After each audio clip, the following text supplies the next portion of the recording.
नमस्कार, India voice में आपका स्वागत है। मैं हूं आपके साथ दीक्षा चौधरी। बुलेटिन की शुरुआत करते हैं हम जानकारी के साथ। जयपुर से इस वक्त की बड़ी खबर सामने आ रही है। गहलोत कैबिनेट की आज बैठक है, शाम 5 बजे ये बैठक होगी। 4 विभागों के 5 एजेंडों पर आज मुहर लगेगी। जनता को राहत देने वाले कई फैसलों पर मुहर लग सकती है। नए जिलों को लेकर भी कैबिनेट में बैठक होगी। आपको बता दें, अशोक गहलोत कैबिनेट की बैठक की अध्यक्षता करेंगे। इस बैठक में कई मंत्रियों की जुड़ने की संभावना है। इस बैठक में कई अहम बड़े फैसले लिए जा सकते हैं, जिसपे आज देश भर की नजर रहेगी। नए जिलों को लेकर भी कैबिनेट में फैसला लिया जा सकता है। नए फैसलों पर लेकर मुहर भी लग सकती है। जनता को राहत देने वाले कई फैसलों पर मुहर लग सकती है। तो आज अशोक गहलोत इस बैठक की अध्यक्षता करेंगे। कैबिनेट की बैठक है और इसको लेकर कई सियासी मायने भी निकाले जा रहे हैं, क्योंकि चुनाव से पहले बैठक होना बहुत बेहद महत्वपूर्ण माना जाता है। तो 4 विभागों के 5 एजेंडों पर भी मुहर लग सकती है। इस बैठक में कई मंत्री भी शामिल होंगे। इस बैठक की अध्यक्षता अशोक गहलोत करेंगे। इस बैठक में कई मायने निकाले जा रहे हैं, तो इस बैठक पर आज सबकी नजर रहेगी। राजस्थान में कुछ ही महीनों में विधानसभा चुनाव होने वाले हैं। इसको लेकर आज ये बैठक को लेकर बहुत महत्वपूर्ण माना जा रहा है। तो इस बैठक में कई सियासी दावपेच भी हैं, जिसको देखना कि क्या अहम बैठक में क्या कुछ निकल कर सामने आता है।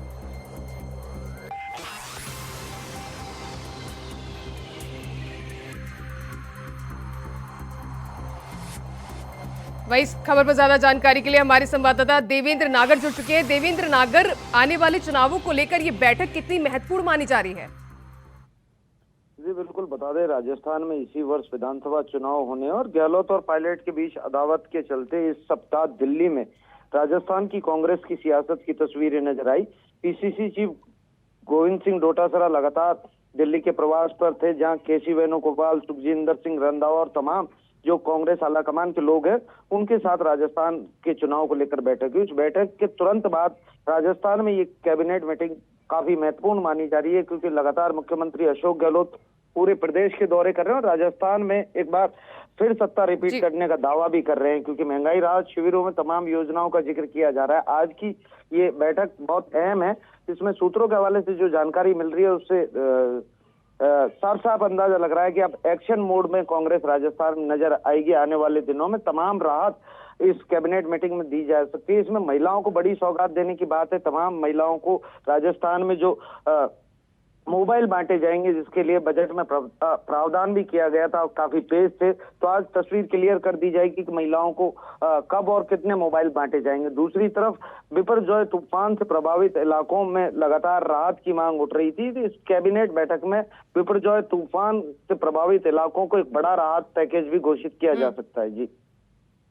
जी देवेंद्र, देखा जा रहा है कि इस बैठक में कई सारे मुद्दों को लेकर बात की जाएगी। इसमें कई दिशा निर्देश दिए जाएंगे। इसके साथ ही कई फीडबैक भी लिया जा सकता है। तो आने वाले चुनाव में क्या बदलाव, क्या विस्तार हो सकता है इस बैठक में? क्या मायने हैं खास इसके?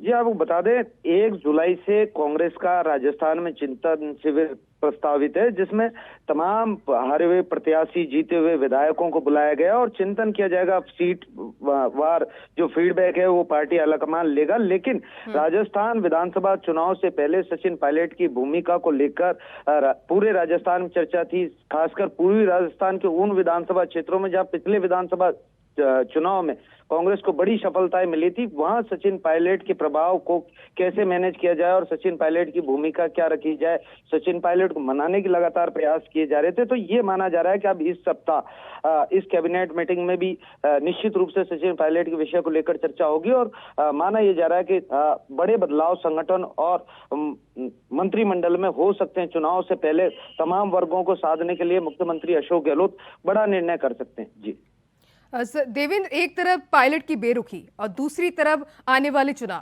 तो इसको लेकर अशोक गहलोत क्या कुछ अहम निर्देश जारी कर सकते हैं? क्या बदलाव देखने को मिल सकता है? जी आपको बता दें कि मुख्यमंत्री अशोक गहलोत जब से इस सरकार का गठन हुआ था तभी से गहलोत और पायलट के बीच जो अनबन है वो जारी थी। सचिन पायलट स्पष्ट रूप से कह चुके हैं कि वो राजस्थान में नेतृत्व परिवर्तन चाहते थे और इसको लेकर उनकी पार्टी आलाकमान से लगातार शिकायत रही। उन्होंने अपनी बात को भी रखा, लेकिन अब जब विधानसभा चुनाव नजदीक है उससे पहले सचिन पायलट ने अजमेर से जयपुर पदयात्रा कर अपनी 3 मांगे रखी थी पार्टी आलाकमान के सामने, जिसमें कहा था कि राजस्थान में जो तमाम भर्ती पेपर लीक हुए हैं उनमें प्रभावित जो युवा हैं उन्हें आर्थिक मुआवजा दिया जाए। और आरपीएससी जो लगातार पेपर लीक की घटनाएं हो रही हैं जिसमें दोषी पाए गए हैं, इसके तमाम ढांचे को चेंज कर राजस्थान में भर्ती परीक्षाओं के लिए एक अलग ढांचा खड़ा किया जाए। इसके अलावा जो 2013 में जब सचिन पायलट को प्रदेश अध्यक्ष बनाया था, 5 साल विपक्ष में रहते हुए जिन भ्रष्टाचार के मुद्दों को, पूर्ववर्ती सरकार के मुद्दों, भ्रष्टाचार के मुद्दों को उठाया था, उन पर सरकार एक हाई लेवल कमेटी बनाकर जांच करवाए। सीधा वसुंधरा राजे पर आरोप सचिन पायलट ने लगाया था, भ्रष्टाचार का आरोप। सचिन पायलट ने कहा था जब हम विपक्ष में थे तो जनता के बीच में जाकर हमने ये जनता से वादा किया था कि यदि हम सत्ता में आते हैं तो बीजेपी के भ्रष्टाचार के खिलाफ हम कार्रवाई करेंगे। लेकिन मुख्यमंत्री अशोक गहलोत पर वसुंधरा राजे से सांठगांठ के आरोप लगाकर उन्होंने कहा कि 5 साल गुजर जाने के बावजूद भी अभी तक सरकार के द्वारा कोई कार्रवाई नहीं की गई। अब सचिन पायलट स्टैंड ले चुके हैं और अपने ही किए गए इन अल्टीमेटमों में फंस गए, वो पीछे नहीं हट सकते। ऐसे में पार्टी हाईकमान से लगातार सचिन पायलट इन 3 बिंदुओं पर बात कर रहे हैं और कह रहे हैं यदि सरकार इनके साथ कार्रवाई करती है तो संगठन में रहकर सचिन पायलट मुख्यमंत्री अशोक गहलोत के नेतृत्व में चुनाव में जा सकते हैं। जी देवेंद्र, गहलोत कैबिनेट की बैठक शाम 5 बजे है, इसके बाद ही निकल के सामने है कि इस बैठक में क्या कुछ निर्णय लिए गए हैं। तमाम जानकारी साझा करने के लिए देवेंद्र आपका बहुत बहुत शुक्रिया। तो आपको बता दें गहलोत कैबिनेट की आज बैठक है जिसको लेकर सभी की निगाहें बनी हुई हैं। शाम 5 बजे ये सीएसआर में ये बैठक होगी जिसमें कई मंत्री शामिल होने की संभावना है। इस बैठक की अध्यक्षता अशोक गहलोत करेंगे। इस बैठक में कई अहम फैसले लिए जा सकते हैं। नए जिलों को लेकर भी ये बैठक होगी, इसमें कई फैसले होंगे। कई फैसलों पर ही मुहर लग सकती है। जनता को राहत देने वाले कई फैसलों पर ये मुहर लग सकती है। आपको बता दें विधानसभा चुनाव होने वाले राजस्थान में, जिसमें अब कुछ ही महीनों का वक्त रह गया है, तो इसको लेकर ये कैबिनेट की बैठक बेहद महत्वपूर्ण मानी जा रही है। भाई इस वक्त ये अहम जानकारी निकल के सामने आ रही है। दिल्ली के आईजीआई एयरपोर्ट से एक यात्री गिरफ्तार किया गया है। एक संदिग्ध आरोपी गिरफ्तार किया गया है। आरोपी यात्री के पास से 6 कारतूस बरामद किए गए हैं। दिल्ली से दुबई जाने की फिराक में था यात्री। तो इस वक्त की अहम जानकारी आपके साथ साझा कर रहे हैं। दिल्ली के आईजीआई एयरपोर्ट से एक यात्री को गिरफ्तार किया गया है। आरोपी यात्री के पास से 6 कारतूस बरामद किए गए हैं। ये यात्री दिल्ली से दुबई जाने की फिराक में था यात्री, जिसको अब पुलिस ने गिरफ्तार किया है। उसके पास से 6 कारतूस भी बरामद किए गए हैं। तो इस वक्त की अहम जानकारी आपके साथ साझा कर रहे हैं। दिल्ली के आईजीआई एयरपोर्ट से एक यात्री को गिरफ्तार किया गया। बड़े सवाल खड़े होते हैं कि दिल्ली के आईजीआई एयरपोर्ट पर, राजधानी दिल्ली के आईजीआई एयरपोर्ट पर एक यात्री को कारतूस समेत गिरफ्तार किया गया है। दिल्ली से दुबई जाने की फिराक में था यह आरोपी। फिलहाल इसको अब पुलिस ने गिरफ्तार कर लिया है। इससे पूछताछ की जा रही है। इसके साथ ही सूत्रों से मिली जानकारी के अनुसार ये जानकारी निकल के आई है कि इसके पास दस्तावेज भी नहीं है। तो फिलहाल सूत्रों के हवाले से जानकारी निकल के सामने आ रही है। इंडिया वॉइस इस खबर की पुष्टि नहीं करता है, लेकिन सूत्रों के हवाले से खबर सामने आई है कि यात्री के पास अहम दस्तावेज भी नहीं है। तो इस वक्त अहम जानकारी आपके साथ साझा कर रहे हैं। दिल्ली के आईजीआई एयरपोर्ट से एक यात्री को गिरफ्तार किया गया है। उधर भीम आर्मी चीफ चंद्रशेखर हमले पर का मामला है। हमले में पुलिस ने 3 संदिग्ध को हिरासत में लिया है।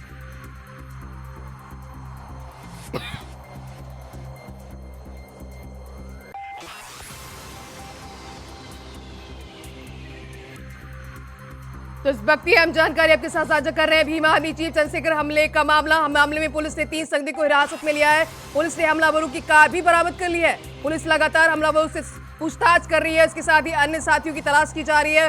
भीम आर्मी चीफ चंद्रशेखर हमले का मामला आपको बता दें, कल भीम आर्मी चीफ चंद्रशेखर हमला किया गया था। इस दौरान उन पर ताबड़तोड़ गोलियां बरसाई गई थी। तो पुलिस ने इस मामले में 3 हमलावरों को गिरफ्तार किया। इसके साथ ही कार भी बरामद की गई है। तो पुलिस हमलावरों से पूछताछ की जा रही है। आपको बता दें कल भीम आर्मी चीफ पर हमला किया गया था, ताबड़तोड़ उन पर गोलियां बरसाई गई थी। तो इस वक्त की अहम जानकारी आपके साथ साझा कर रहे हैं। सहारनपुर के देवेंद्र में बुधवार को अज्ञात हमलावरों ने भीम आर्मी चीफ चंद्रशेखर पर हमला किया था, जिससे वह घायल हो गए थे। इसके बाद उन्हें अस्पताल में भर्ती कराया गया था और निकल के साथ हमने आपको जानकारी दे दी थी कि चंद्रशेखर आजाद की हालत अभी में स्थिति में सुधार आ गया है। वही इस वक्त अहम जानकारी निकल के सामने आएगी। मामले में पुलिस ने 3 संदिग्ध को हिरासत में लिया है। पुलिस लगातार हमलावरों से पूछताछ कर रही है। इसके साथ ही हमलावर की कार भी बरामद कर ली गई है।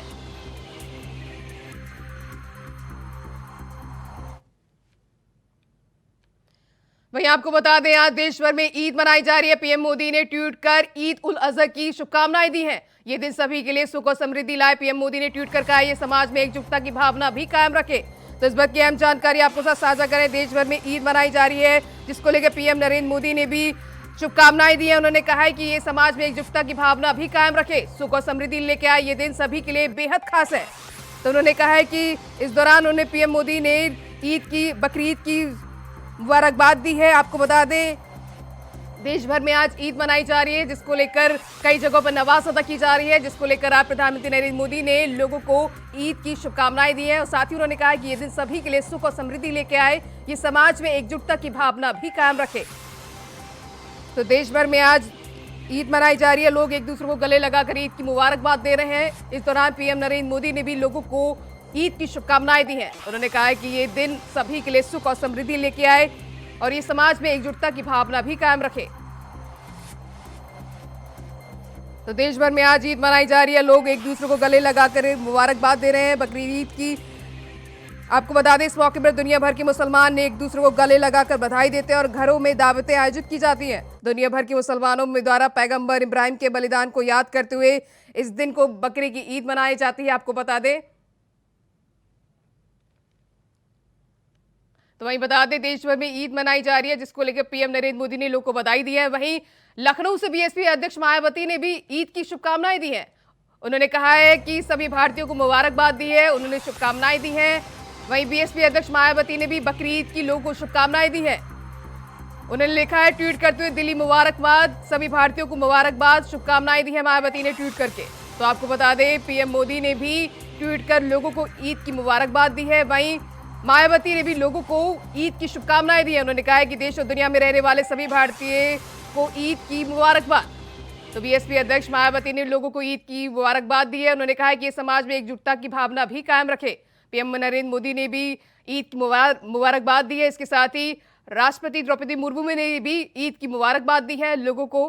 तो देश भर में आज ईद मनाई जा रही है, जिसको लेकर आज सभी लोग एक दूसरे को गले लगाकर ईद की मुबारकबाद दे रहे हैं। वहीं इस दौरान पीएम नरेंद्र मोदी समेत मायावती ने भी देश में लोगों को ईद की मुबारकबाद दी है। उन्होंने कहा है ट्वीट करके हुए कि दिली मुबारकबाद और शुभकामनाएं, सभी भारतीय और बहनों को ईद अल अजहा त्योहार की दिली मुबारकबाद और शुभकामनाएं। तो इस बात की अहम जानकारी आपको साथ साझा कर रहे हैं। मायावती ने भी ईद की मुबारकबाद दी है। आज पूरे देश भर में ईद का त्योहार मनाया जा रहा है, लोग एक दूसरे को गले लगाकर ईद की मुबारकबाद दे रहे हैं, लोग नमाज अदा कर रहे हैं, जिसके बाद गले लगाकर एक दूसरे की ईद की मुबारकबाद दे रहे हैं।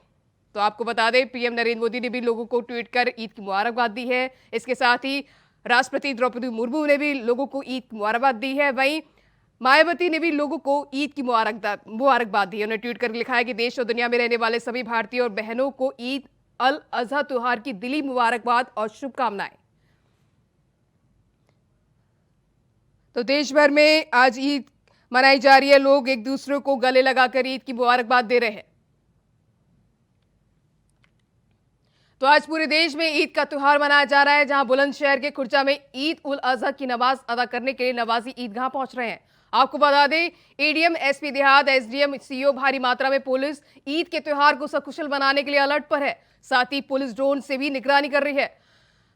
तो देश भर में ईद मनाई का त्योहार मनाया जा रहा है। बुलंदशहर में भी नमाज अदा करने पहुंचे नवाजी। शांति व्यवस्था को लेकर पुलिस प्रशासन अलर्ट हो गया है। इस दौरान ईद की नमाज को लेकर पुलिस प्रशासन अलर्ट हो गया है। इसके साथ ही एसपी देहात, एसडीएम, सीओ भारी मात्रा में पुलिस फोर्स तैनात की गए हैं। ईद को त्योहार को सकुशल मनाने के लिए अलर्ट पर है प्रशासन। साथ ही पुलिस ड्रोन से भी निगरानी कर रही है। तो देश भर में आज ईद का त्योहार मनाया जा रहा है। वहीं बुलंदशहर में भी लोगों ने नमाज अदा करी, जिसको लेकर पुलिस प्रशासन, यूपी पुलिस प्रशासन पूरी तरह से अलर्ट मोड पर है। वहीं लोगों से भी ईद को शांतिपूर्ण बनाने की अपील की गई थी। आपको बता दें पुलिस प्रशासन ईद को त्योहार मनाने, सकुशल बनाने के लिए अलर्ट पर है। साथ ही इस दौरान पुलिस ड्रोन से भी निगरानी रखी जा रही है। तो बता दें देश भर में आज ईद मनाई जा रही है, लोग एक दूसरे को गले लगाकर ईद की मुबारकबाद दे रहे हैं। इसको लेकर यूपी पुलिस भी अलर्ट मोड पर नजर आ रही है। उधर आज देश भर में ईद का त्योहार मनाया जा रहा है, जहां फर्रुखाबाद की पुरानी ईदगाह में ईद की नमाज को अदा किया गया। आपको बता दें डीएम, एसपी, एसडीएम, सीओ भारी मात्रा में पुलिस की तैनाती की गई है। साथ ही ईद को सकुशल बनाने के लिए पुलिस प्रशासन नवाजियों से शांति व्यवस्था बनाए रखने की अपील कर रही है। तो फर्रुखाबाद में भी ईद मनाई जा रही है, ईदगाह में नमाज अदा की गई।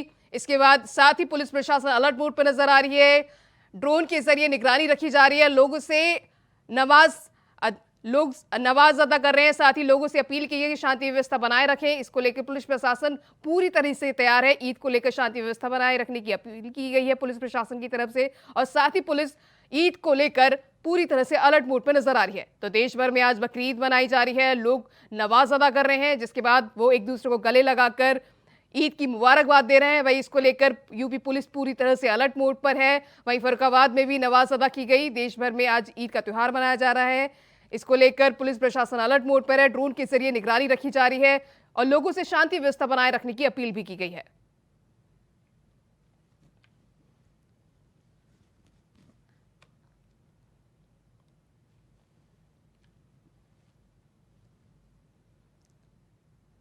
तो देश भर में आज ईद मनाई जा रही है, बकरीद मनाई जा रही है। उधर सीएम योगी ने ट्वीट कर कहा कि किसान कल्याण हेतु संकल्पित आदरणीय प्रधानमंत्री श्री नरेंद्र मोदी जी के नेतृत्व में आज केंद्रीय कैबिनेट ने 3,70,128.7 करोड़ के कुल परिव्यय के साथ किसानों के लिए नवीन योजनाओं के एक विशेष पैकेज की स्वीकृति प्रदान की है। ये विशेष पैकेज अन्नदाता किसानों की समृद्धि, धरती माता की उर्वरता, पोषण और उत्पादकता को पुनर्जीवित करने के लिए, साथ ही खाद्य सुरक्षा और पर्यावरणीय स्थिरता को सुनिश्चित करने में सहायक सिद्ध होगा। इस निर्णय हेतु आपका आभार। प्रधानमंत्री जी को उन्होंने ये ट्वीट कर धन्यवाद दिया है। तो मुख्यमंत्री सीएम योगी आदित्यनाथ ने कहा है कि ये विशेष पैकेज अन्नदाता किसानों की समृद्धि, धरती माता की उर्वरता, पोषण और उत्पादक को निर्णायक साबित होगा। इस निर्णय हेतु आपका आभार। उन्होंने पीएम नरेंद्र मोदी का आभार भी व्यक्त किया है। तो किसान कल्याण हेतु संकल्प आदरणीय प्रधानमंत्री नरेंद्र मोदी के नेतृत्व में आज केंद्रीय कैबिनेट ने किसानों के लिए जो पैकेज हुआ है उसको लेकर उन्होंने पीएम नरेंद्र मोदी का आभार व्यक्त किया है। उधर छत्तीसगढ़ के नवयुक्त डिप्टी सीएम टीएस सिंहदेव का कहना है कि हमारी प्राथमिकता राज्य के विकास के लिए मिलकर काम करने की होगी। मुझे जो जिम्मेदारी दी गई है मैं उसे निभाऊंगा। सीएम भूपेश बघेल हैं और हम चेहरे पर लड़ाई लड़ेंगे। सिर्फ वर्तमान सीएम कांग्रेस इसी तरह काम करती है, लेकिन हम सब मिलकर काम करेंगे। अभी तक मुझे कोई विशेष जिम्मेदारी नहीं दी गई है। उप मुख्यमंत्री को अलग से कोई काम में अलग से कोई प्रभार नहीं होता। एक दर्जा मिला है प्रोटोकॉल में, शायद उसमें कोई दर्जे की बात हो। बाकी तो जिम्मेदारियां विभाग की हैं, उन्हीं को निभाना है। और सबसे जरूरी है कि मिल के साथ सबको को चलना है। छत्तीसगढ़ की पहचान जो बनी है उसे और प्रगाढ़ते रहना है। और लोगों ने जो विश्वास 2018 में दिया था उसके लिए पहल करना है कि दोबारा हम लोगों को वो विश्वास मिल सके। अगले चुनाव में चेहरा क्या माना जाएगी? 2023 में सरकार बनती है, 2023 में चेहरा सरकार बनेगा, टीएस बाबा मुख्यमंत्री बनेंगे, क्या चेहरा रहेगा? जो जिम्मेदारी मिलेगी वो करो। नहीं, एक सवाल ये है, जो टीएस सिंहदेव 2.5 साल की बात लगातार तमाम मंचों से कर रहे थे, उसके बाद ऐसा क्या कह दिया गया कि 4 महीने बचे हुए दिनों के लिए भी डीसीएम के लिए मान गए?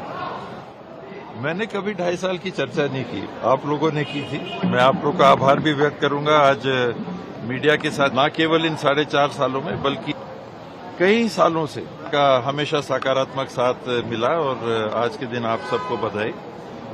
आज हाईकमान ने निर्णय लिया है, वो 2.5 का होता, चाहे का होता, चाहे आगे का, जो भी वो जिम्मेदारी जब जैसी लेंगे हम लोग को तो निभाना। सर सवाल ये है कि 3 महीने पहले आपने कहा कि मुख्यमंत्री भूपेश बघेल के चेहरे पर ही चुनाव लड़ा जाएगा। अब क्या इस बैठक के बाद और आपको जो नई जिम्मेदारी मिली उसके बाद क्या परिस्थिति बनी है? क्या मुख्यमंत्री आज भी मुख्यमंत्री भूपेश बघेल जी हैं। और अमूमन यही होता है कि जो मुख्यमंत्री होते हैं, पीसीसी प्रेसिडेंट होते हैं, यही आगे रहते हैं, इन्हीं का चेहरा आगे रहता है। परंपरा कांग्रेस में भी रही है। अमूमन पिछले बार भी हमने यही किया था, मिलके हम लोगों ने चुनाव लड़ा था। कोई एक आदमी चुनाव नहीं लड़ा सकता, कोई एक आदमी नहीं जिता सकता। हम लोग कोई भी की बात हो रही है, चेहरे पर पिछले बार भी सामूहिक शिव थी। आज एक हमको मुख्यमंत्री भी मिले हुए हैं। पहले वो प्रदेश अध्यक्ष के रूप में थे, तो प्रदेश अध्यक्ष के रूप में भी वो आगे थे, एक चेहरा था। आज भी एक चेहरा मुख्यमंत्री के रूप में। सर, तो ये कहा जा रहा है मुख्यमंत्री के साथ सभी आप लोगों के चेहरे भी रहेंगे? हाईकमांड ये सब तय करता है, जो वो तय करेंगे हम लोग वैसा सर भूमिका क्या रहेगी सर, क्योंकि पिछली बार घोषणा पत्र समिति में अहम भूमिका आपकी रही थी, तो इस बार क्या कल की बैठक में कोई भूमिका तय हुई है क्या? नहीं, कोई भूमिका नहीं, काम करते रहना है बस, ये सबसे बड़ी भूमिका है। क्योंकि अब तो प्रदेश स्तर की जिम्मेदारी है सर। बीजेपी क्या उधर बदायूं कोतवाली सदर क्षेत्र से एक बार फिर लव जिहाद का मामला सामने आया है, जहां एक मोहल्ले की नाबालिग किशोरी के पिता ने समुदाय विशेष के युवक पर उनकी बेटी को बहला फुसलाकर धर्म परिवर्तन करने का दबाव का आरोप लगाया है। आपको बता दें, जब नाबालिग युवती अपने सहेली के घर गई थी और जब वापस नहीं आई तो परिजनों ने उसको तलाशना शुरू कर दिया, जिसके बाद किशोरी विशेष समुदाय के लड़के के साथ एक रेस्टोरेंट में बैठी मिली, जिसके बाद परिजनों ने आरोपी युवक को पकड़कर पुलिस के हवाले कर दिया। तो वहीं परिजनों ने युवक पर नाबालिग का धर्मांतरण, कुरान और कलवे पढ़वाने का, रोजा रखवाने का आरोप लगाया है, जिसमें पुलिस ने धर्म परिवर्तन की धाराओं में मुकदमा दर्ज किया है। तो बदायूं से लव जिहाद का मामला सामने आया। पिता ने विशेष समुदाय के युवक पर धर्म परिवर्तन का आरोप लगाया है, धर्म परिवर्तन कराने का आरोप लगाया। इसके साथ ही परिजनों ने युवक के खिलाफ तहरीर दर्ज कराई है। तो पुलिस इस मामले की जांच पड़ताल में जुट गई है। बदायूं से धर्म परिवर्तन का मामला सामने आया है।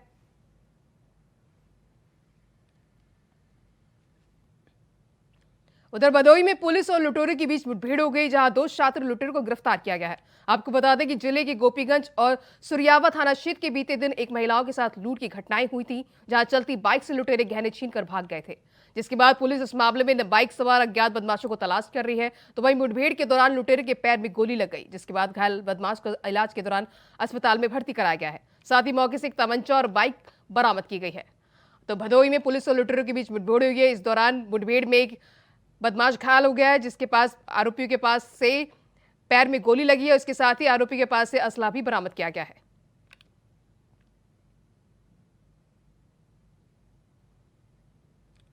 उधर मुरादाबाद में ईद की नमाज को लेकर पुलिस प्रशासन अलर्ट मोड पर है, जहां प्रशासन के जरिए पूरे शहर में सुरक्षा व्यवस्था के लिए पुलिस फोर्स तैनात की गई है।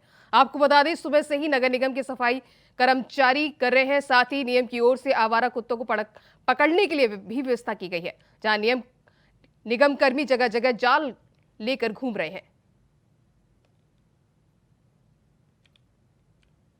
उधर कन्नौज में पूर्व प्रधान हत्याकांड के फरार चल रहे आरोपियों से पुलिस की मुठभेड़ हो गई, जहां मुठभेड़ के दौरान पुलिस ने 2 आरोपियों को गिरफ्तार किया है। बता दें कि मुठभेड़ में दोनों आरोपियों के पैर में गोली लग गई है, जिसके बाद घायल आरोपियों को जिला अस्पताल में भर्ती कराया गया है। तो पूर्व प्रधान हत्याकांड के मामले में आरोपी गिरफ्तार किया गया है। पुलिस मुठभेड़ में आरोपी के पैर में गोली लगी है, जिसके बाद उसे अस्पताल में भर्ती कराया गया है।